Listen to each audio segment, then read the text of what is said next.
The King James Bible, published in 1611, is the most widely read book in the English language and now the earliest known draft, illustrating the actual thought process of one of the translators, Samuel Ward, was recently discovered by an American scholar, Jeffrey Allen Miller, an assistant professor of English at Montclair State University in New Jersey, who joins us now to discuss his exciting discovery. Jeffrey, welcome and congratulations. Thanks so much for having me. Tell us where you found this draft. You were doing research at Cambridge University, correct? Sure, yeah. So I was asked to write an essay about one of the men that we knew was involved in the translation of the King James Bible. And this particular man, Samuel Ward, had gone on to become the master of one of the colleges that make up the University of Cambridge, Sidney Sussex College, probably most well known as being the college that Oliver Cromwell attended.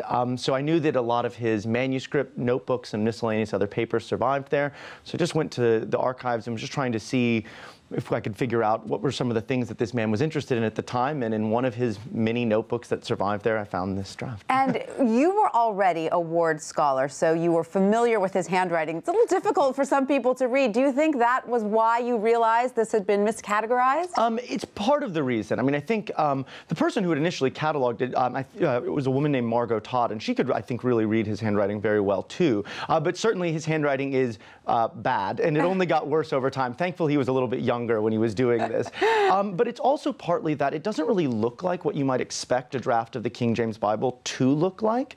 So if you're looking at it very quickly, it does actually look more like what it was initially cataloged as being. It looks more like a commentary. There it is. Right, now, exactly. Tell us what we're looking at here exactly, because what I think is so fascinating is that you say we can see him making corrections. You can see the thought process of the translator. Absolutely. So one of the things that to know about the King James Bible is that the translators were in fact ordered not to compose an entirely new translation of their own, but rather to revise the previous English translation known as the Bishop's Bible. So what you can see him doing here is querying verse by verse, word by word, every part of that previous English translation known as the Bishop's Bible. So Menverath right there, that's from verse 8, chapter 8, verse 2.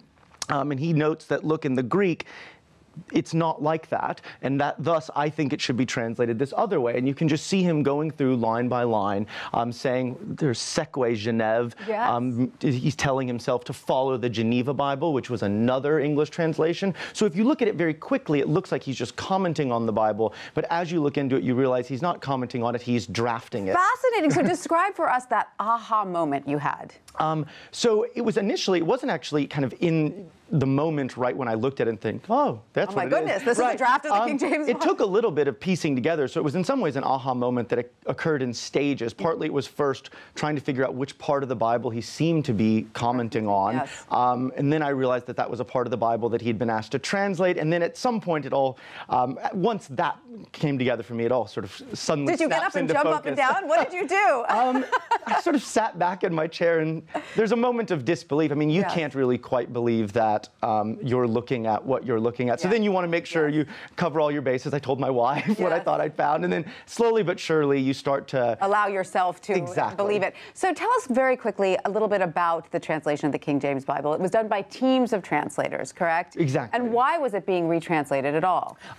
For a couple reasons, probably. I mean, there are probably many reasons why they wanted to do it.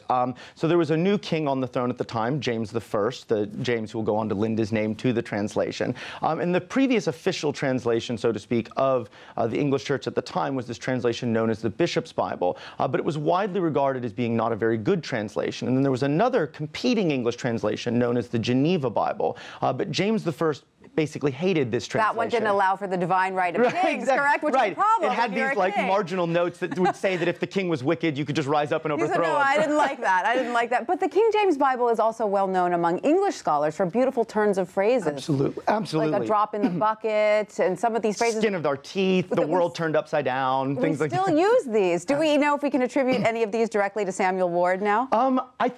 I don't know, actually. I think that there's, one of the, probably one of the most moving phrases of the thing that he was involved in, there's this phrase called the glorious is the fruit of good labors. That's his. Yes.